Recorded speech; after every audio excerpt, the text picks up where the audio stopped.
about moving to Austin, Texas, but not sure which part of town to live on? North, south, east, west, where do we go? Well, today we're focusing on East Austin. We're gonna show you all the hot spots through a map tour in the computer. Stick around, we're getting started right now.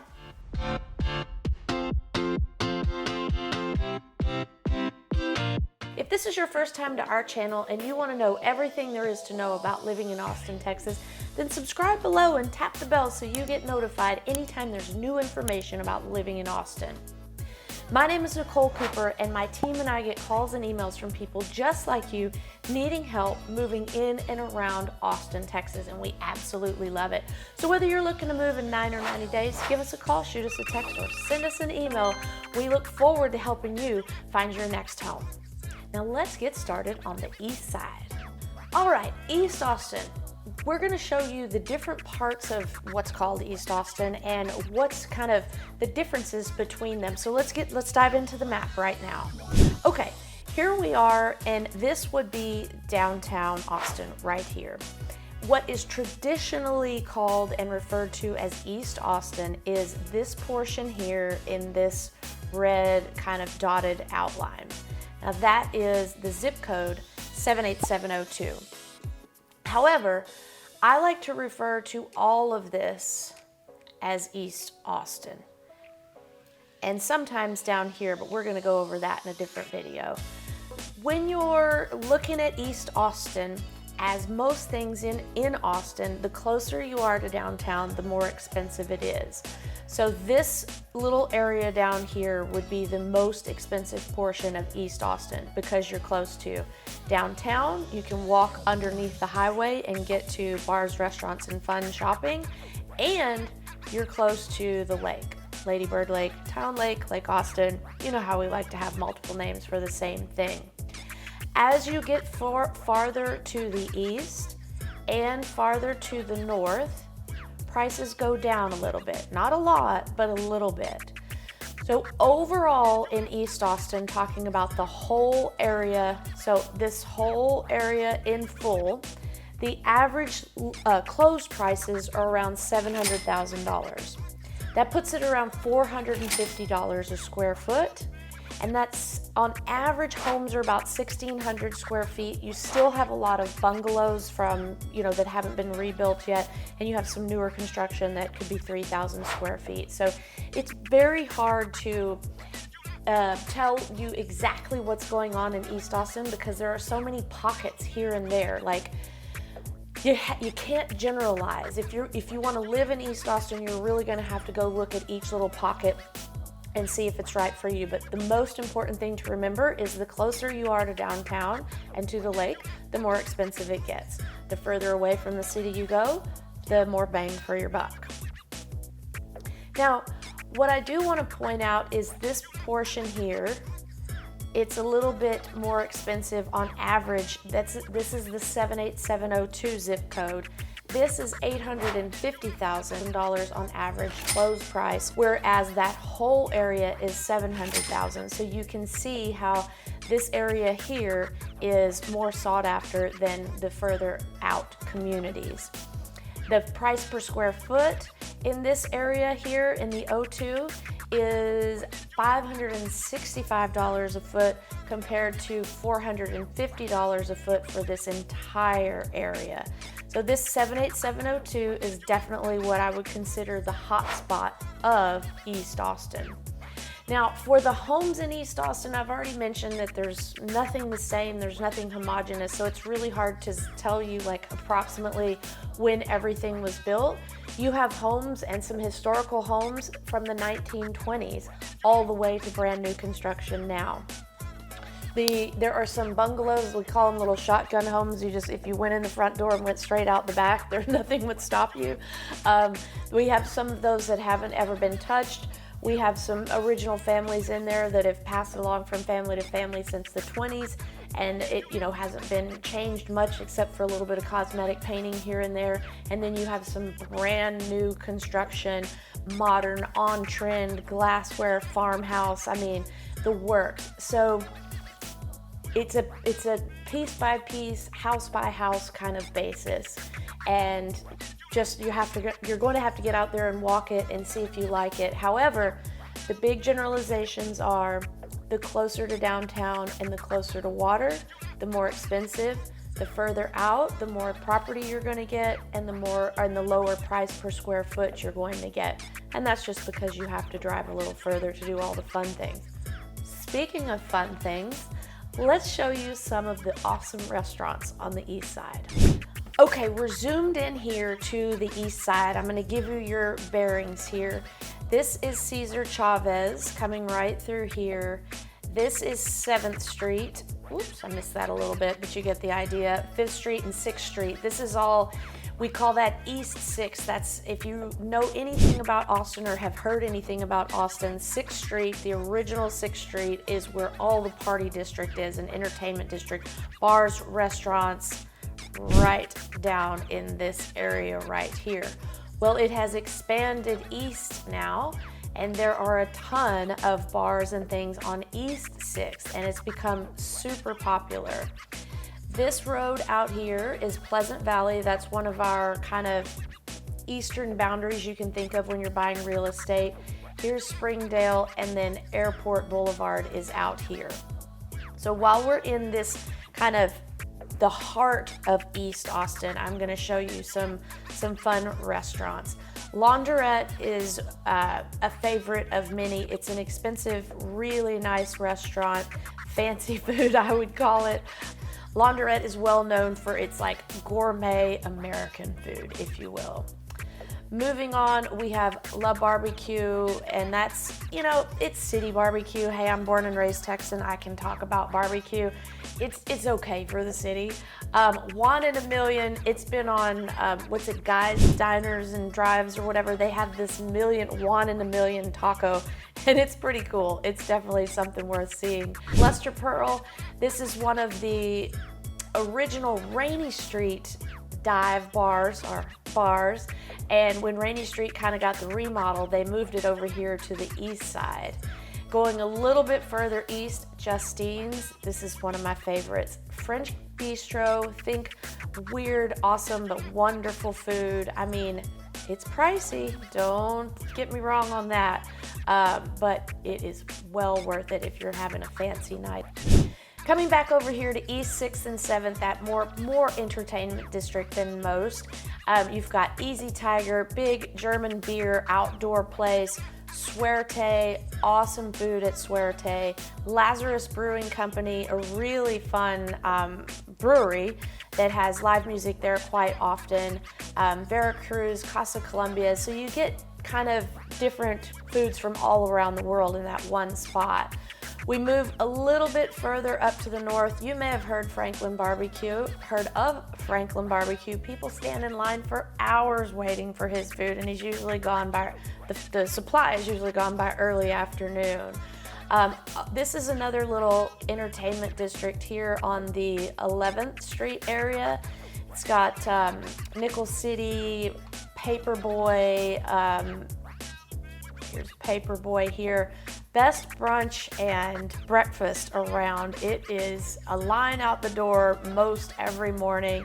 Look at that pancake. I mean, come on, who can't love that? As we go further north, the next kind of like restaurant-y entertainment area is over here at 12th and Comal or 12th and Chacon. You've got the King Bee. They have really cool pizza, actually. You've got Sam's Barbecue. And then I'm going to zoom out a little bit just so you can see kind of where we are. The northern portion of the east side, this is the Mueller subdivision, just to give you some bearings here. And the Mueller subdivision is one of the newer subdivisions, well, newer, I say newer, 10, 15 years now, but it's where the old airport used to be before they moved it to the southeast corner of town. And they redid everything here with all different types of living, from condos, townhomes, regular homes, it's the works, affordable housing and things. But inside Mueller, there are a lot of restaurants and places to shop as well. In between there, we have the Manor Road area right here. And actually, I want to zoom out just a little bit so you can see where the University of Texas is. You can see how urban everything is right here and how convenient everything is. So this right here is the football stadium for UT. That's right in the middle of campus. Campus goes right here. Baseball field right here. Actually, that's not the baseball field. That's the practice football field. Baseball field is right here. And then as you go over to the east on Manor Road, you have Salty Sow, awesome kind of chicken, mousse, charcuterie, think farm to table, Patrizi's Italian. You have Haymaker, which is right here, just a pub with burgers and sports. Daidue is definitely farm to table. You can even find some feral hog dishes there. Bird Biscuit breakfast. You have Love Supreme. So you can see that you have these different little kind of restaurant entertainment districts on the east side. When you get up here towards 51st Street, that would be the kind of northern boundary of the Mueller subdivision, and behind that you get into Windsor Park and University Hills, and those are going to be a little bit less expensive, remember, as we're going farther away from town. But within Windsor Park you have Hank's. Hank's is a cool spot. They do a really great brunch. They have a big outdoor seating area. Their food is quite good, and they are known to be in this plaza. This you can kind of see outside a little bit. So right now you can see this big crane in the background. They're redoing the whole structure behind it. It's going to be a shopping and mixed use facility. I say facility, it's more than that. It's a maybe 2 city blocks worth of expansion. So that's really going to change the face of the east side over there in Windsor Park. All right, let's talk live music on the east side. One of my absolute faves is the White Horse. Right down here in the middle of the East Entertainment District, East 6th and 7th. It is a honky-tonk, boot-scootin', absolutely fun little spot. You'll find a lot of bachelorette and bachelor parties there on the weekends, and then some real dance nights on Tuesdays and Sundays, I believe. From there, we have the Scoot Inn over here. That's just regular old everyday live music. We have the Skylark Lounge over on Airport, and that is what I would classify as a dive bar. They have a lot of blues, really cool spot. They have a little outdoor seating in the back, but it's mostly kind of blues and Austin locals. And then way out here on the east side, east of Springdale, we have Sahara Lounge, and they kind of specialize in like Latino and African music. I mean, it's super cool. Check out their website so you know who's coming to town.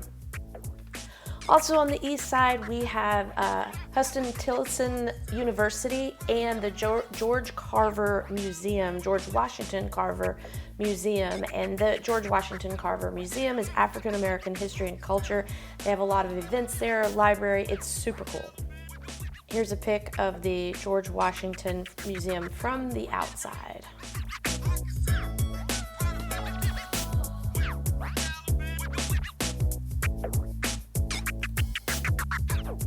And a little inside glimpse. Okay, we are going to go into the school system next. I'm going to show you a map here that has the high school zones in it, and this is also going to affect the pricing of the homes as well. So right over here in this southwestern portion of East Austin, it flows into the Austin High School. And the Austin High School, here are the grades for it. Its overall rating is 90 out of 100. Total student enrollment is 2,379. Here is the demographics graph for you right here. And it's about 18 students per teacher. Next up, we have Navarro Early College, which is right up this section right here. Navarro Early College is 83 out of 100, 1,596 students. Here's your diversity graph, and has about 14 students per teacher. Up next, we have the McCallum School, and the McCallum School is this section here. Here's the McCallum School. So that section is a 93 out of 100 for the overall rating. 1,816 students. Here's your diversity graph here, and about 17 students per teacher. And then the last bit here, we have the East Side Memorial, and that school is the 79 out of 100 on the rating. 637 students. Here's your diversity graph here, and 18.4 students per teacher. So that gives you an idea of where the boundaries are in just for the high schools. We'll have a map attached at the bottom here for information if you want to know where the elementary schools boundaries are, and the middle schools as well. All right, lastly, we're going to circle to the parks that are on the east side. We're going to start down here at the southernmost portion, right down in this area. This is a great place to put in your kayaks, paddle boards, very small boats if you want to go on the river or town lake. And then right here, we're going to have the Fiesta Gardens. Fiesta Gardens hosts a few different festivals during the year. One of them is the Latino festival with awesome music. They also host different food festivals too, and they have the craft beer festival there. So it's a great place to meet, to have a big venue. Now when we go a little bit further north, you can see there are quite a few parks on the east side. We've got the Boggy Creek Greenbelt here, Swede Hill Pocket Park there. We've got the Morris Williams Golf Course over here that has a park next to it. We've got a huge park in the Mueller area that is over where the old airport used to be.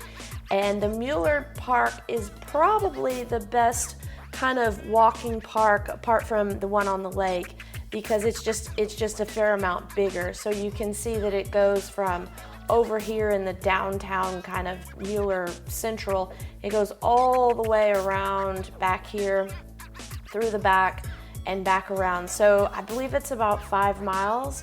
And this section back here, these little ponds back here, are a great place to see birds and ducks and things through the winter. You'll see a lot of people out there with their cameras taking pictures because you can get pretty close. It's actually a really pretty area. And the last park we're gonna cover, you go in here at the kind of Go Valley Neighborhood Park. It's a great park in and of itself. It has a pool and recreation facilities, but then there's this Walnut Creek Trail that goes all the way up and all the way to Manor, actually. It is well, let's just show you a picture. Here we go. It has 8 feet wide, I'd say. You can take your bike, go for a run on it. It's really nice, and it goes all throughout the east side of Austin and under the main road, so you don't have to worry about traffic at all. And a lot of bikers take this. Let me get this smaller so I can show you. A lot of bikers take that trail all the way out to Manor, out in here and back. So those parks are the major highlights. There are a lot of pocket parks, as you can see by all these little red buttons on the map. And there's a lot of public swimming pools and things. So you're never too far from a park on the east side. So this wraps up our tour of East Austin. You know now that the closer you are to downtown, the more expensive. The further out you go, the less expensive, or the more land and house you get for the same amount of money. If this looks like something you want to check out and learn about the intricacies of each little pocket of neighborhood, we would love to help you find the perfect little niche for the lifestyle that you're looking for. And until then, I hope to see you around town.